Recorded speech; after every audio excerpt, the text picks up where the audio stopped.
नमस्कार प्रेक्षकांनो, आजच्या एपिसोडमध्ये इथे जानकी आणि सौमित्र दोघे जण सारंगसाठी डबा घेऊन जात असतात. तेव्हा जानकी म्हणत असते की सौमित्र भाऊजी, आज आपल्याला उशीरच झाला ना, सारंग भाऊजींना भूक लागली असेल. तेव्हा सौमित्र म्हणतो, हो ना, उशीर तर झालाय आपल्याला, चला लवकर लवकर जाऊया. असं म्हणत असताना इथे आता जानकीला ठेच लागते. तेव्हा इथे सौमित्र म्हणत असतो, वहिनी अगं लागलं का तुला, दे इकडे दे, ती बॅग माझ्याकडे दे. आणि इथे जेवणाच्या डब्याची पिशवी आता सौमित्राने आपल्या हातामध्ये घेतलेली असते. तेव्हा इथे जानकी म्हणते, नाही भाऊजी, जास्त लागलेलं नाही आहे, फक्त मला ठेच लागली. आणि म्हणून तिचं लक्ष आता समोर एक स्कूटी असते आणि त्या आरशामध्ये जानकीचं लक्ष जातं. तर मागे ऐश्वर्या त्यांचा पाठलाग करत असते आणि एका गाडीच्या आड उभं राहून लपून छपून बघत असते. हे तिला आता गाडीच्या आरशामध्ये दिसतं. त्यामुळे प्रेक्षकांनो, इथे आता जानकीला भीती वाटते. जानकी म्हणते, अरे बापरे, ऐश्वर्या आमचा पाठलाग करत आहे. सौमित्रला जानकीची काळजी वाटत असते. तो म्हणत असतो, वहिनी अगं जास्त नाही लागले ना तुला, हे बघ तू राहू दे, मी जाऊ का एकटा. तेव्हा इथे जानकी म्हणत असते, सौमित्र भाऊजी काही बोलू नका, अहो मागे बघा, ऐश्वर्या आपला पाठलाग करते. असं इकडे आता जानकीला समजलेलं असतं. त्यानंतर प्रेक्षकांनो, इथे सारंगला नेहमीप्रमाणे खूपच जास्त भूक लागलेली असते. सारंग म्हणत असतो की आज मला इतकी भूक लागली आणि आजच बरोबर दादाला डबा घेऊन यायला उशीर झाला. तेव्हा इथे डोरबेलचा आवाज येतो. तेव्हा सारंग म्हणतो, दादा आलास का. तेव्हा इन्स्पेक्टर पवार म्हणतात की मी इन्स्पेक्टर पवार आहे. तेव्हा सारंग म्हणतो, काय साहेब तुम्ही, अहो इथे मला भूक लागले, माझा डबा अजून आलेला नाही आहे, डबा यायची वेळ झाली आणि तुम्ही आलात. तेव्हा इन्स्पेक्टर पवार म्हणतात, काय काय बोललात तुम्ही. तेव्हा सारंग म्हणतो, नाही नाही, म्हणजे कसं आहे ना इन्स्पेक्टर साहेब, ही माझी जेवायची वेळ आहे, या वेळेला माझा डबा येतो, पण आता मला इतकी भूक लागले पण माझा डबाच आलेला नाही आहे आणि त्या वेळेला तुम्ही आलात, म्हणून मी फक्त तुम्हाला बोललो की डब्याच्या वेळेला तुम्ही आलात म्हणून. सॉरी तुम्हाला राग आला असेल तर. तेव्हा इथे इन्स्पेक्टर पवार म्हणतात, अहो मलासुद्धा तुम्हाला महत्त्वाची गोष्ट सांगायची आहे, म्हणून इथे यावं लागलं. अजून कुणीच आलेलं नाही आहे का. तेव्हा सारंग म्हणतो, नाही ना, बघा ना, आज कुणीच मला डबा घेऊन आलेलं नाही आहे, आज किती भूक लागली आहे मला. तेव्हा इथे सारंग म्हणत असतो, पण काय झालं साहेब, तुम्ही इथे आलात. तेव्हा इन्स्पेक्टर पवार म्हणत असतात की हे बघा, काय झालं माहिती आहे का, लवकरात लवकर हे नाटक आता संपवा. कधी संपणार आहे हे नाटक. तेव्हा इथे सारंग म्हणत असतो, कसं आहे ना इन्स्पेक्टर साहेब, प्रॉपर्टीचे पेपर आमच्या हाती लागलेले आहेत, आम्ही ह्या नाटकावरती पडदा पाडणारच होतो. तेवढ्यातच आम्हाला कळलं की प्रॉपर्टीचे पेपर हाती लागलेत, पण ऐश्वर्याने अजूनही लताबाई कुठे आहेत ते सांगितलेलं नाही आहे. आणि जर का लताबाई कुठे आहेत ते अजून समजलेलं नाही आहे तर आम्ही लगेच ऐश्वर्याला सगळ्यांच्या समोर एक्सपोज नाही करू शकत. त्याच्यामुळे आम्हाला लताबाईंचा ॲड्रेस मिळणंसुद्धा तेवढंच महत्त्वाचं आहे. त्यामुळे हे नाटक आता आपल्याला अजून किती लांबवावं लागणार आहे काही कळत नाही आहे. तेव्हा इन्स्पेक्टर पवार म्हणतात, हे बघा, मला अजून तुमची मदत करता येणार नाही. कुणीतरी वरिष्ठांकडे कंप्लेंट केलेली आहे, लवकरात लवकर या केसचा छडा लावायला सांगितलं आहे, निकाल लावायला सांगितलं आहे, नाहीतर बघा माझ्या नोकरीवरती गदा येईल. तेव्हा लवकरात लवकर नाटक संपवा. सारंग म्हणतो, इन्स्पेक्टर साहेब, आता सौमित्र दादा डबा घेऊन येईल, तुम्ही प्लीज थोडा वेळ इथे थांबा, अगदी 5 मिनटं थांबा आणि सौमित्र दादाला ही सगळी गोष्ट सांगा, म्हणजे त्याच्या सगळ्या गोष्टी लक्षात येतील. त्यानंतर प्रेक्षकांनो, इथे आता एकटाच ऋषिकेश शांतपणे बसून विचार करत असतो. तेवढ्यातच तिथे सुमित्रा येते. सुमित्रा म्हणत असते, ऋषिकेश, अरे घरामध्ये कुणीच नाही आहे, इतकी शांतता आहे, गेलेत तरी कुठे सगळेजण. तेव्हा इथे ऋषिकेश म्हणत असतो, आई अगं अवंतिका तिच्या रूममध्ये आहे आणि इथे सौमित्र आणि जानकी दोघेजणं त्याच्यासाठी डबा घेऊन गेलेत. तेव्हा सुमित्रा म्हणते, काय सारंगसाठी डबा घेऊन गेलेत का. तेव्हा इथे ऋषिकेश म्हणतो, आई अगं हळू बोल ना, ते ऐश्वर्या ऐकेल ना. तेव्हा सुमित्रा म्हणत असते, अरे ती नाही ऐकणार, ती रूममध्येच कुठे आहे, आता तर मी तिच्या रूममधूनच जाऊन आले ना, ती तिच्या रूममध्ये नाही आहे, घरामध्ये नाही आहे, मग आता कुठे गेली असेल ती. तेव्हा इथे ऋषिकेश म्हणत असतो, आई आता ठीक आहे, पुढच्या वेळेला जर अशी कुठे गेली ना तर तिच्या मागावरती जायला हवं आहे, म्हणजे आपल्याला कळेल निदान जाते तरी कुठे. तेव्हा इथे सुमित्रा म्हणत असते, अरे पुढच्या वेळचं पुढे बघू, पण आता ती कुठे गेली असेल. तुला माहिती आहे का ऋषिकेश, अरे ती किती उशिरापर्यंत बाहेर होती, आता कुठे घरी आली होती ती आणि लगेच कुठे निघून गेली. हे बघा तिच्या डोक्यात काही वेगळं तर चालून नसेल ना. तेव्हा प्रेक्षकांनो इथे ऋषिकेश म्हणत असतो की जानकीचा फोन येतोय. ऋषिकेश म्हणतो, हां जानकी बोल. तेव्हा इथे ऋषिकेश आता जानकीचं बोलणं ऐकतो. जानकी म्हणते, अहो ऋषिकेश, ही ऐश्वर्या आहे ना, ती आमचा पाठलाग करते. ती पाठलाग करत आमच्या मागावरती आली. आता काय करू आम्ही? तिला वाटतं संशय आलाय. तिने जर पाठलाग केला ना तर तिला कळेल की आम्ही सारंग भाऊजींसाठी डबा घेऊन जातोय म्हणून.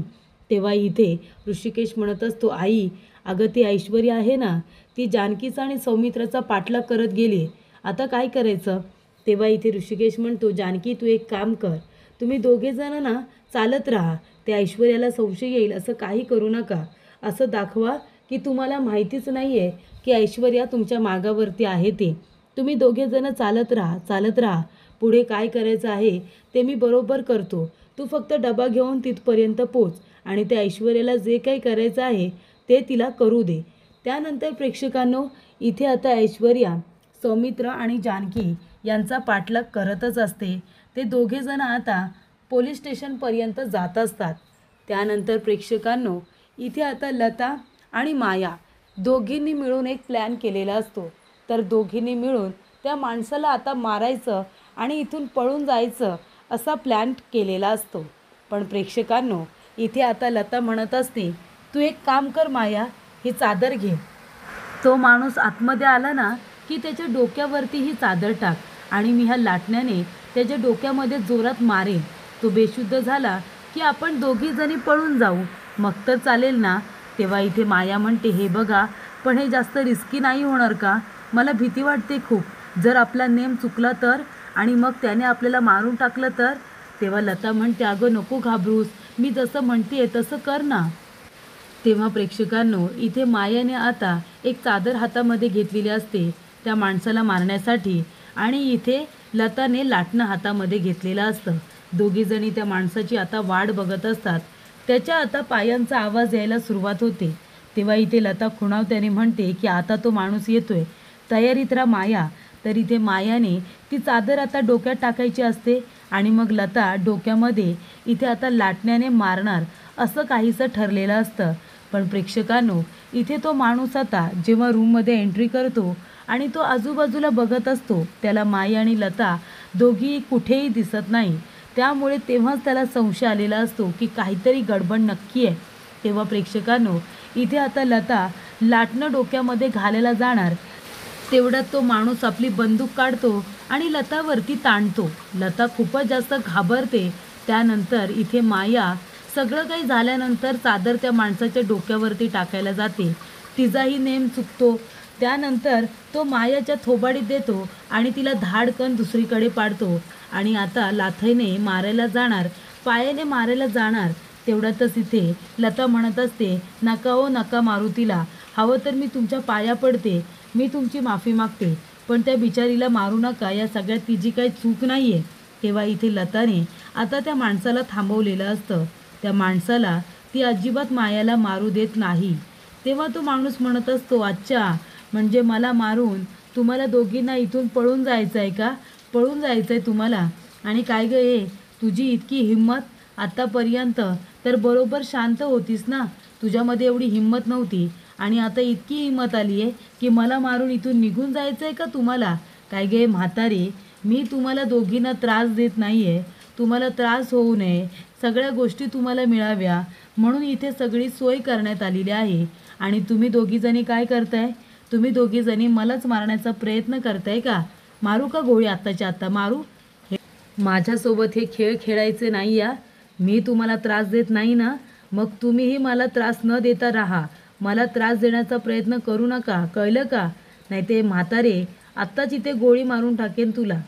तेव्हा इथे लता म्हणत असते, पण आम्हाला इथे का ठेवलेस तू? का आम्हाला किडनॅप करून ठेवलेस?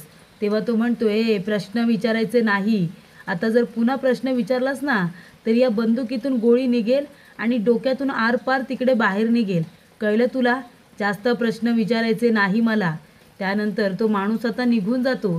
तेव्हा प्रेक्षकांनो लता म्हणत असते, माया लागलं का गं तुला? मला माफ कर माया, मला माफ कर. हे सगळं माझ्यामुळे झालं ना, माझ्यामुळे तुझी ही अवस्था झाली. खरंच मला माफ कर. तेव्हा इथे माया म्हणते, अहो माफी कशाला मागताय? तुम्ही तर मला आईसारखे आहात ना. मग आई कधी मुलीची माफी मागते का? तेव्हा इथे माया म्हणते की तुम्ही हे जे काही केलंत माझ्यासाठीच तर केलंत ना. इथून बाहेर पडता यावं म्हणून केलंत, बरोबर ना? तेव्हा इथे आता मुलगी म्हटल्यानंतर लगेचच इथे माया आईला म्हणजे इथे लताला मिठी मारते. दोघीजणी एकमेकींना आता आधार देत असतात. तेव्हा प्रेक्षकांनो, इथे आता जानकी आणि लता यांनी जेव्हा पहिल्यांदा एकमेकींना मिठी मारलेली असते ते आता सगळं लताच्या समोर येऊन उभं राहतं. त्यानंतर प्रेक्षकांनो, इथे जानकी सौमित्र दोघेजण इन्स्पेक्टर पवार यांच्यासाठी डबा घेऊन आलेले असतात. तेव्हा इथे जानकी म्हणत असते, हे घ्या, तुमच्यासाठी डबा घेऊन आले इन्स्पेक्टर पवार. तेव्हा इथे पवार म्हणत असतात, अहो हे काय जानकी मॅडम, तुम्ही खरोखरच माझ्यासाठी डबा घेऊन आलात? तेव्हा जानकी म्हणते, हो मग. अहो एकदा तुम्ही म्हणालात ना की मला तुमच्या घरचं जेवण जेवायचं आहे आणि स्पेशली माझ्या हातचं जेवण जेवायचं आहे तुम्हाला. मग आता तुम्हाला जेवायचं आहे, मग तुमची इच्छा मी पूर्ण करणार नाही का? तुमची इच्छा मी जरूर पूर्ण करणार. म्हणूनच तुम्हाला जे पदार्थ आवडतात ते सगळे पदार्थ मी बनवलेत आणि तुमच्यासाठी घेऊन आली. तर हे सगळं बोलणं सारंगसाठी असतं. सारंग एका कोपऱ्याला लपून बसलेला असतो आणि सगळं बोलणं ऐकत असतो. तेव्हा जानकी म्हणत असते, इन्स्पेक्टर पवार, अहो तुम्ही इथे माझ्या आईचा शोध घेताय. तुम्ही मला इथे विश्वास दिलायत की माझ्या आईला लवकरात लवकर शोधून काढाल म्हणून. आणि मी बघते ना तुम्ही किती प्रयत्न करताय माझ्या आईला शोधण्यासाठी. मग आता तुम्ही एका भावाप्रमाणे माझी साथ देताय, भावाप्रमाणे माझ्या आईचा शोध घेताय. तुम्ही किती मदत करताय आमची हे मी माझ्या डोळ्याने बघते ना. त्यामुळे आता मी तुम्हाला नुसतं इन्स्पेक्टर पवार नाही तर माझं भावसुद्धा मानलं आहे. तुम्ही मला भावासारखे आहात. तेव्हा इन्स्पेक्टर पवार म्हणतात, आता तुम्ही मला तुमचा भाऊ म्हणालात ना, मग आता बघा मी आपल्या आईचा शोध कसा घेतो ते. आपली आई जिथे कुठे आहे ना तिला लवकरात लवकर शोधून काढतोय. आणि ज्या व्यक्तीने किंवा कुठल्या बाईने आपल्या आईला त्रास दिला असेल ना तिलासुद्धा मी शोधून काढेन आणि तिला तिच्या गुन्ह्याची शिक्षा देईन. अजिबात काळजी करू नका तुम्ही जानकीताई. तेव्हा इथे जानकी म्हणत असते, इन्स्पेक्टर साहेब पण तुम्ही एक काम करा हां, जेव्हा तुम्ही त्या बाईला किंवा त्या व्यक्तीला पकडाल ना तेव्हा मला एक संधी द्या त्या बाईच्या जोरदार थोबाडीत मारण्याची. ती संधी तुम्ही मला द्याल ना इन्स्पेक्टर साहेब? तेव्हा इन्स्पेक्टर पवार म्हणतात, हो हो, मी तुम्हाला संधी देईन ना तिच्या जोरदार थोबाडी देण्याची. जेव्हा मी तिला पकडेन तेव्हा मी तुम्हालासुद्धा बोलवेनच तिथे.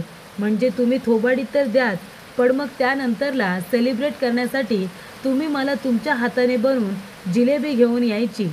तेव्हा इथे जानकी म्हणते, इन्स्पेक्टर पवार, अहो तुम्हाला जे गोड खायचं आहे ना ते गोड मी तुमच्यासाठी बनवून आणेन. तुम्ही अजिबात काळजी करू नका. तुमच्यासाठी गोड आणि त्या व्यक्तीसाठी झणझणीत माझ्या हातची थोबाडीत. त्यानंतर प्रेक्षकांनो, इथे आता जानकी म्हणते, बरं ठीक आहे, आता बास झालं बोलणं. हा डबा घ्या तुमचा आणि गरम गरम जेवण आहे तर गरमागरम जेवून घ्या बरं, नाहीतर जेवण थंड होईल, असं आता जानकी म्हणत असते. तेव्हा प्रेक्षकांनो, इथे आता ऐश्वर्या आपल्या मनामध्ये म्हणत असते, अच्छा म्हणजे आता हिच्या आईला लवकरात लवकर शोधून काढायला हवं आहे म्हणून या इन्स्पेक्टर पवारलाही एवढी मस्का मारते का, त्याच्यासाठी डबा वगैरे घेऊन आली. तेव्हा इथे खिडकीला आता ऐश्वर्याचा हात लागतो. तेव्हा इन्स्पेक्टर पवार म्हणतात, कोण आहे रे तिकडे, कोण लपून ऐकते, कोण आहे तिकडे? तेव्हा इथे ऐश्वर्या लगेचच आता पळून जाते. त्यानंतर प्रेक्षकांनो, इथे आता लताबाई येतात. लताबाई मायासाठी जेवणाचं ताट घेऊन आलेले असतात. लताबाई म्हणत असतात की माया बाळा जाऊ दे, नको इतका विचार करू, घे बरं आता जेवून घे. तेव्हा इथे माया म्हणत असते, खरंच सॉरी, मला माफ करा, माझं चुकलं. तेव्हा लता म्हणते, काय झालं आता तू का माफी मागतेस, तुझं काय चुकलं? तेव्हा इथे आता माया म्हणत असते, मगाशी मी घाबरले नसते, थोडं धाडस दाखवलं असतं आणि त्या माणसाला मारण्यामध्ये तुमची मदत केली असती तर कदाचित आपण दोघीजणी वाचलो असतो ना, आपण दोघीजणी बाहेर पडलो असतो, बरोबर ना?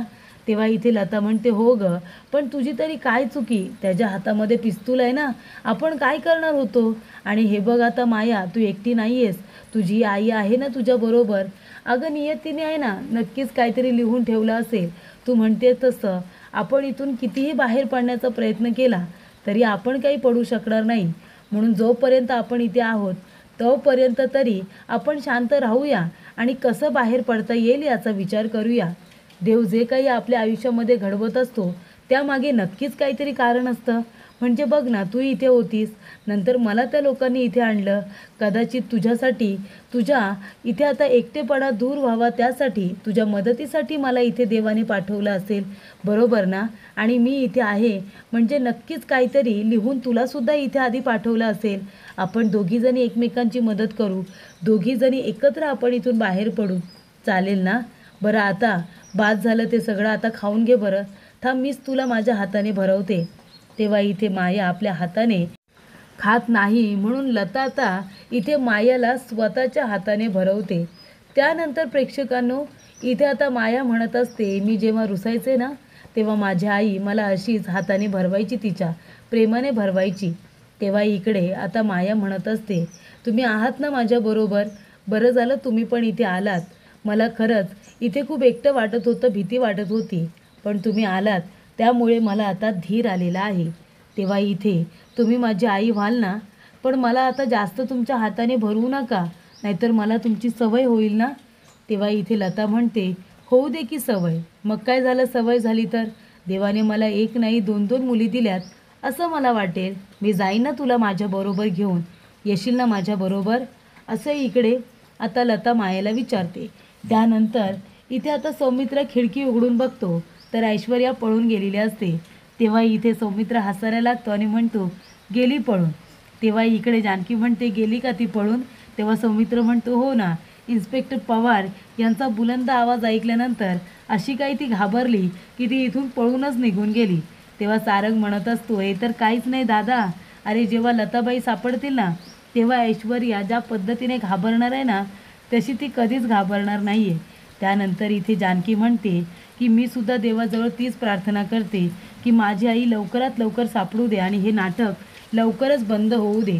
तेव्हा इथे सारंग म्हणतो, बहिणी अगं ती होणारच आहे, तू नको काळजी करू, पण त्याआधी खूप जास्त भूक लागले, आपण जेवून घेऊया ना. तेव्हा इकडे जानकी म्हणते, हो हो चला या बरं, बसा सारंग भाऊजी, तुम्हाला भूक लागली असेल ना, तुम्ही दोघे आता जेवायला बसा. आणि काय इन्स्पेक्टर पवार, आता तुम्ही सुद्धा जेवायला बसा. तेव्हा इन्स्पेक्टर पवार म्हणतात, कोण मी? तेव्हा जानकी म्हणते, हो तुम्हीच, आताच मी तुम्हाला माझे भाऊ मानले ना, मग आता जेवायला बसा बरं. हक्काने सांगते तुमची बहीण तुम्हाला, पोटभर जेवून घ्या तुम्ही सुद्धा, डबा मी जास्त आणलाय. त्यानंतर प्रेक्षकांनो, इथे इन्स्पेक्टर पवार, सारंग, सौमित्र आता तिघेही जण जेवायला बसलेले असतात आणि इथे जानकी खूपच जास्त प्रेमाने त्यांना जेवायला वाढत असते. तेव्हा इथे प्रेक्षकांनो, आता इथे जानकी म्हणत असते, पण मला काय म्हणायचं आहे, इथे आता ऐश्वर्यासमोर बोललो ते बोललो, पण इन्स्पेक्टर साहेब खरंच माझी आई सापडली आहे का? कधी सापडेल माझी आई? तेव्हा इन्स्पेक्टर पवार म्हणतात, हे बघा मी खरंच सांगतोय, शोध आमचा सुरू आहे, आम्ही तुमच्या आईला शोधण्याचा परिपूर्ण प्रयत्न करतोय, पण अजून कुठेही तुमची आई सापडलेली नाही आहे. आणि हे नाटक जे काही सुरू आहे ना ते सुद्धा आता लवकरात लवकर संपवा. मला वरिष्ठांकडून खूपच जास्त प्रेशर येतोय की केसचा निकाल लवकर लावा म्हणून. आता कोण कंप्लेंट करतोय, कोण वरिष्ठांना सांगतंय हे अजूनपर्यंत मला पण कळत नाही आहे. त्यामुळे ही कंप्लेंट करणारी व्यक्ती कोण आहे ती आधी शोधून काढली पाहिजे. त्यानंतर इथे सारंग म्हणत असतो, पण लताबाई कुणासाठी इतक्या महत्त्वाच्या असतील की वरिष्ठांपर्यंत आता फोन केला जातोय त्यांच्यासाठी, असा प्रश्न इथे सारंगला सुद्धा पडलेला असतो. त्यानंतर प्रेक्षकांनो, जानकी आता टेन्शनमध्येच येते. तर पुढील भागामध्ये इथे जोगतीनमाई आलेले असतात. तेव्हा जानकी त्यांचा आशीर्वाद घ्यायला जाते. सुमित्रा म्हणत असते की माझ्या सुनेला चांगला आशीर्वाद द्या जोगतीनमाई. तेव्हा इथे जोगतीन म्हणत असते की माझी देवी आई मला सांगते, आत्तापर्यंत तुझ्या रस्त्यामध्ये, तुझ्या वाटेमध्ये खूपच जास्त काटे होते, काटे, आणि आता तर तुझी वाट अजून निसरडी होणार आहे. अजून खूप मोठं संकट तुझ्या घरावरती येणार आहे आणि या सगळ्याचा भूतकाळाशी काहीतरी संबंध आहे. भूतकाळामध्ये झालेल्या चुका, त्याच्यामुळे आलेलं हे संकट आहे. आता तुझा भूतकाळच तुझा वर्तमान आणि तुझं येणारा भविष्य ठरवणार आहे, असं इथे जोगतीनमाई म्हणत असतात. तर इथे नक्की आता जानकीचा भूतकाळ काय आहे ते काही कळत नाही आहे प्रेक्षकांनो. इथे मायाने सुद्धा विचारलेलं असतं लताला, या सगळ्याचा तुमच्या मुलीशी, जानकीशी काही संबंध तर नसेल ना? तेव्हा इथे लता म्हणालेली असते की जानकीशी या सगळ्याचा संबंध आहे की नाही मला माहिती नाही, कारण लहानपणी माझी मुलगी माझ्याच जवळ नव्हती, पण या सगळ्याशी त्या ऐश्वर्याचा संबंध नक्कीच असू शकतो, जानकीच्या जाऊचा, असं इथे आता लता म्हणत असते.